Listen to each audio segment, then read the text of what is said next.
We are big sharers. Learn what we've learned during the course of a week only on Pod Puri, a magazine that will always be loaded only on the Podcaster, powered by Timber Media. So I think the sound that we were going for was the ticking of a time bomb, because that's what it feels like. I think one of the things about 2023 was that I felt like COVID was behind us. And here we are, three of us, bringing you the final episode of the year 2023 of Potpourri in a tight space. Three podcasters without masks, waiting for news of COVID JN.1. Is that what it's called? I still don't know, but it feels like I am going to be strangled by COVID again. So 2023 might be the only year of freedom we have left. Right. About 4 or 5 days of it left at the time of this podcast. About a week. All right. And that's the doom and gloom kind of note that we're going to set off Potpourri on. But don't worry, I don't think that's going to be the motive across this particular podcast. But we are going to bring you some of the top events of the year 2023, some of our big takeaways as a team, as individuals, and hope that you find something of entertainment, something of information on Potpourri. My name is Sheetal. And this is Samita. And this is Harish. And welcome to Potpourri. From the ridiculous to the sublime and everything in between on Potpourri. You know, I think for podcasters, it's important to keep an eye on all of these articles that consultancy firms come out with, the trend watching kind of articles, you know, top trends in AI for the year 2024, or top ways in which the hospitality sector is going to be revolutionized by something or the other. The other thing that happens end of the year is dictionaries coming out with their words of the year. And every year, we're, I think, given one or two words that we've always thought meant something, and then suddenly tech has claimed that word for itself. And specifically, AI seems to be the tech that is claiming a lot of words that have already for eons existed in the dictionary. And word of the year, I thought we should start with that. My pick probably belongs to, I think, Cambridge, or was it Merriam-Webster? I can't recall, but it's authentic. And the reason this is stuck in my head is because authenticity is something that we hear a lot of, in the context of leaders and how that's required. And I realized it's actually quite impossible to be an authentic leader. This is my big takeaway from 2023. What about you, Harish? It's interesting, Sheetal, because I did not know about this dictionary thing. So I just picked a word that kind of became the theme for me for 2023 and probably 24 as well. That would be recalibrate. When we were coming out of the pandemic, lockdowns. So this year was about getting back to work and even getting away from the t-shirt and pajamas thing at home. So a lot of it was about rethinking how this, and kind of rediscovering, recalibrating how we go through the week, the year, the month, the year. So I found that that has been the theme for me. So that sticks in my head. It's an interesting word, recalibrate, because that indeed is what I think all of us have done in the years after we saw the last variant, which was the last big variant, I should say, which is Omicron. I think we've just been recalibrating and bringing ourselves or aligning our minds to take on this new reality, which is the old normal, going back to the old normal. But Samta, what about you? I mean, I think this is closer to the Gen Z kind of age group. I've heard that situationship and Riz are the new words, according again to Oxford.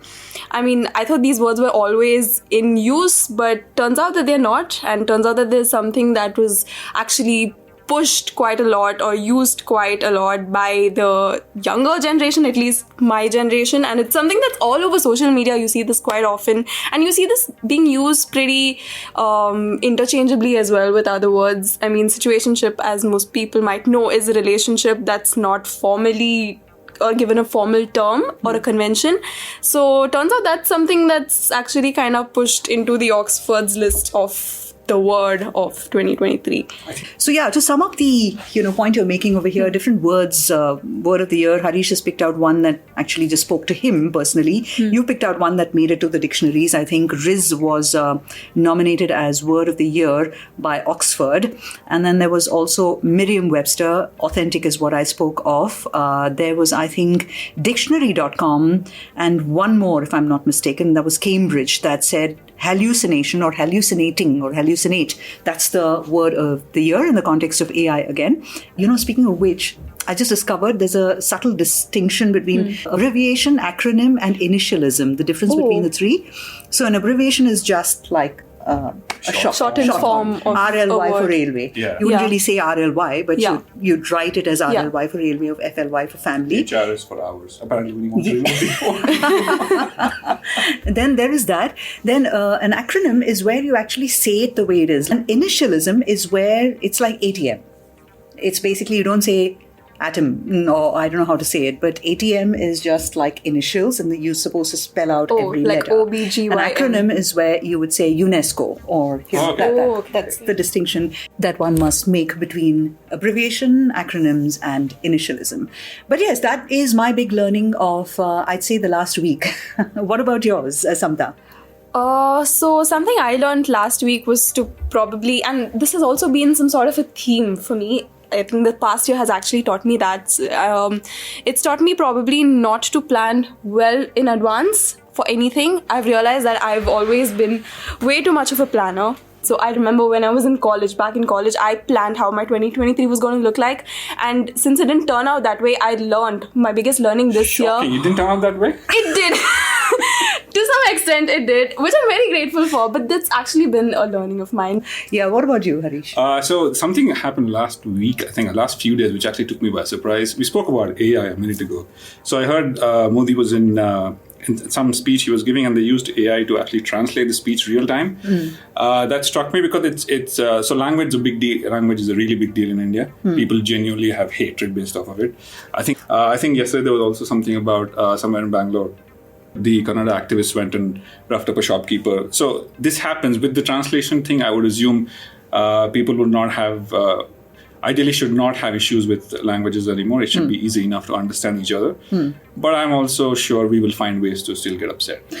So what struck me was how AI, this thing which we talk about, this foreign concept, actually plays out in real life in India with common people. So you're seeing that actually it actually will become pervasive in that sense. Yeah. So you're saying that AI should be able to help us make the country a little bit more inclusive than. So it's gone from just reports of consulting firms to actual real world impact. Use cases. We're seeing that we are going to see that unfold. I see that happening. Yeah, interesting. AI and languages. I'm waiting to see how that works out. So these are some of the big learnings that we've had as individuals, the three of us, Samta, Harish and me, which we thought we'd share with you on Potpourri today. We move on to some other interesting things in a short while. We are big sharers. Learn what we've learned during the course of a week only on Potpourri, a magazine that will always be loaded, only on the Podcaster, powered by Timber Media. Right, so I just want to bounce something off you guys. One of the things that struck me this year was a headline that caught me by surprise, and I want to hear your inputs as well. But the one thing that caught me off guard was the UFO thing that played out. Well, UAP, but the whole thing of how UFOs were always a conspiracy theory, Area 51, all of that. Interestingly, always in Western countries, never in the poorer countries, people don't seem to quite see UFOs. But this year when it played out that the Biden government actually was open to it and they want to discuss UFOs, and there was a whole hearing. So I actually heard I watched the whole 2.5 hour video on YouTube because we did a piece on that. Right. So everybody go check that piece out. But Explainers, yeah. Also by Podcaster. Yeah. So a UFOs nice plug over there. Not very subtle, but good points for trying. Yeah. No shame in that. Yeah. All right. So what struck me was the openness with which they are acknowledging it now, and they are actually open to investigating it. And my favorite angle was the fact that the real conspiracy theorists, like when you say man's man, conspiracy theorists would not bite because they're like, well, what are you hiding from us using this story now? So that whole thing was just bizarre. And it seemed like one of those moments where you feel like you're living in a TV show and it's not real life, and you're one of those weirdos watching from the side. So the whole thing was surreal. So the whole thing caught me off guard in terms of people really do live up in their head a lot. But then that said, you did come across in the course of your research for the explainers, Harish, instances of solid evidence of let's just say not alien green men, little green men with horns or whatever, but living substances elsewhere outside of Earth.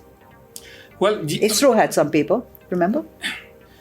ISRO actually had the thing about, so the thing was about microorganisms, so life, not Life outside. No, I life mean- outside of. Yeah. it depends on whether you want to date aliens or not, I suppose. But you won't actually have interspecies marriage here. Perhaps they only found like bacteria or whatever. But the point is, there is the possibility of life. But I think what intrigued a lot of people was the aliens being on Earth, and the fact that the government, people who were working for the US government saying it's actually true. And they are on YouTube. I still think it'll be a subculture always. But when you listen to it, they're fairly compelling, and these are not idiots. So Interesting. So that was a headline that took you by surprise. we've also got 3 India headlines. Samantha, you had something about the population ticker that goes off. Yeah, definitely. India surpassed all other countries probably in the world to become the world's population topper. Not probably anymore. We have done it. Yeah. Congratulations. But there have always been fluctuations. But I think now we've actually hit the list. We are number 1. We are That's Vishwaguru in something to population. be Yeah. proud of. Yeah. Is that something we really need to be happy about, or should we Are actually? you Well, saying if you you don't ask like Elon Musk, I'm I sorry. don't think. Some of us saying she doesn't like her fellow Indians. Absolutely She's not. This proud of was them. taken out of context and churned to produce something completely different. Are you going to go on a rampage? No. No. Nah. Yeah. Yeah, but- Besides, again, population is a good thing because you need human beings to solve the problems that human beings create. So that's the whole idea. That's what I think the likes of Really Musk sound like really a chicken say. farm, Sheila. That's what I think we should soon disabuse ourselves of notions of being superior to any other form of life on the planet. Sooner we do that, the better for us. But that was a surprising headline for me, by the way, since we're also talking about surprises, because honestly, I've always thought that China would be one baby ahead of us. One baby ahead of us. Yeah. So that was my surprising headline of the year. The second big India headline was, of course, India goes to the moon. Yes. That one was massive. That's actually pretty impressive. Because I remember talking to a lot of people who say, why does India need a space program? So, you hear other countries saying, you're broke and you're poor, you don't need it. So that was pretty interesting to see. And the fact that we've actually made it and we're probably good at it, I think set off. I loved seeing the outpouring of hatred that came our way. Really vindicated that we're onto something good. Yeah, absolutely. And also, I think that was another thing that was sort of surprising for me because honestly, from the previous year's debacle, was it the previous year? I think Just Couple about a couple of years, right? Somehow when we were watching television, this was like, I think, India moment, just like, banging thalis on COVID to drive the virus away. This was, I think, everyone was glued to the TV set and we was tracking that commentary from ISRO that spoke about the landing. And somewhere in the back of my head, I was like, this is not going to happen. So there was an element of happy surprise that it actually did. Yeah. It's not to say that I don't trust our abilities, but things can go wrong. Things go wrong with NASA. So I believe they did plan this time for, they overcorrected. In fact, I don't know if you can call it overcorrect, but they did plan for eventualities such that now they've actually got the thing circling back to Earth. So they planned it pretty well. So the whole thing was done really well. Superb. And the third headline, certainly a surprise, and this one is not a nice surprise. No, it's not. So I won't say it to you. It hurts. Right? It hurts. it's still We are hurting. lost.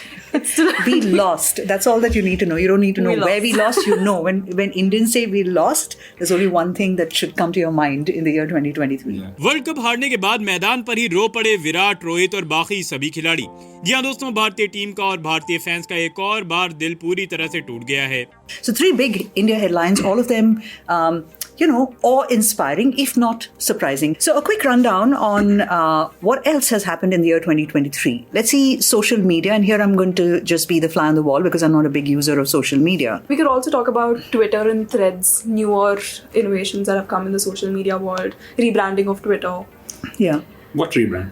I mean, the name, and there was a huge Nobody even debate. uses that name. X, correct. They don't, that's true. They don't really use. But then at one point of time when it just It's like calling launched, Facebook Meta. Nobody does yeah, it. that's true. But there was this whole comparison between Threads and Twitter once upon a time. But Threads, nobody... It kind of died does it down. have people anymore? The whole thing is gone. It does. It's, the fever has kind of died down, but then there was this whole debate on what's better, Threads versus Twitter, and why, there's this comparison in the first place.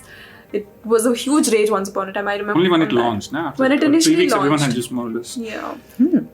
And that's what, more or Social less, that's media. going to peter down. And this, by the way, was an off take, but I'm going to keep this in the podcast because that was how we sometimes Sneaky. sound. Did not see that clip. I did not know it was recording. That's all right. War. I mean, did you see that coming? And just from we're not going to get into War? details of What war. surprised me was after the pandemic, how quickly people actually had planned, and then the whole war thing happened. Yeah. I was surprised, and I guess it's lessons that, but unlike Samantha, some people do plan very, very far ahead. I used to do until this year, disclaimer. And then I realized to go with the flow. Yeah. But Samta's planning and wars being planned to different levels altogether. And well, that was a bit of a shocker. I didn't think, maybe it's the eternal optimist in me. I didn't really think we are now the warmongering sorts that we were in. Well, it's going to get 200 worse BC. now with the bunch of with the pirates around Yemen, and now there's talk of, well, now since the ships will go around South Africa, we might see more piracy there. Right. So, interesting times. Yeah. Time to walk hand in hand into extinction. Yeah, that's a very Or sad we'll be way. dragged anyway. I think. We are big sharers. Learn what we've learned during the course of a week only on Pod Puri, a magazine that will always be loaded only on the Podcaster, powered by Timber Media. So the other big one this year, I suppose, is the Shah Rukh Khan's movies are becoming a hit. So he's found his mojo again. We've had a few hit movies this year, actually.